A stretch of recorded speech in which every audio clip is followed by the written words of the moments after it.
A man whose arrest led to protests outside a hotel in Epping has been found guilty.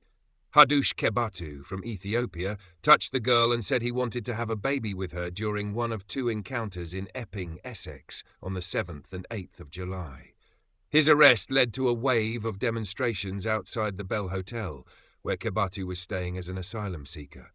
A judge also found him guilty of harassing the girl, inciting her to engage in sexual activity and an attempted sexual assault, and warned him to expect a prison sentence.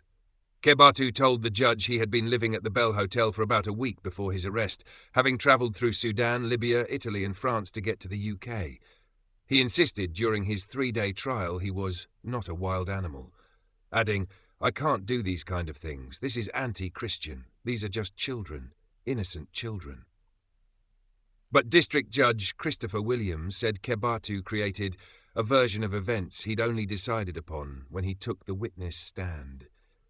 During the trial, one witness told the court he heard Kebatu telling the girls, "Come back to Africa, you would be a good wife," on the 7th of July. They had been eating pizza in Epping town centre when they were propositioned by the defendant, who invited them back to the Bell Hotel.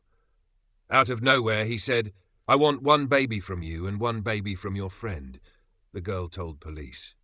Kebatu was then seen telling her she was pretty and attempting to kiss her on a bench the following day before placing his hand on her thigh. She told detectives she froze during the encounter and told Kebatu, "No, I'm 14, but claimed he responded age did not matter. "I felt sick to my stomach. I didn't think a fully grown man would think it was okay to do that," she added, shocked and uncomfortable.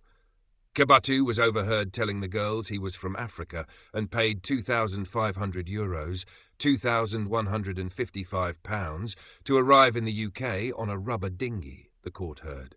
At the trial, he gave his date of birth as December 1986, making him 38, but court records suggested he was 41. At an earlier hearing, Judge Williams heard Kebatu had arrived in the UK by boat. Kebatu told the judge he was a teacher of sports in his home country and described children as the future of tomorrow, the new generation. However, the judge said the Kebatu became visibly aroused when he asked the girl to kiss another child in front of him on the 8th of July. He was stopped from talking to the group by a woman who intervened, who engaged him in conversation about his CV. She told the court of feeling shocked, uncomfortable, when Kebatu then put his hand on her thigh before calling the police. Her 999 call was played to the court, in which she could be heard screaming, "Get away from them, kids." Delivering his verdict, Judge Williams said, "You knew that she was only 14 years old," he said to the defendant about his victim, adding she was wearing her school uniform on the second encounter. Kebatu was warned he faced an immediate custodial sentence when he returned to court on the 23rd of September.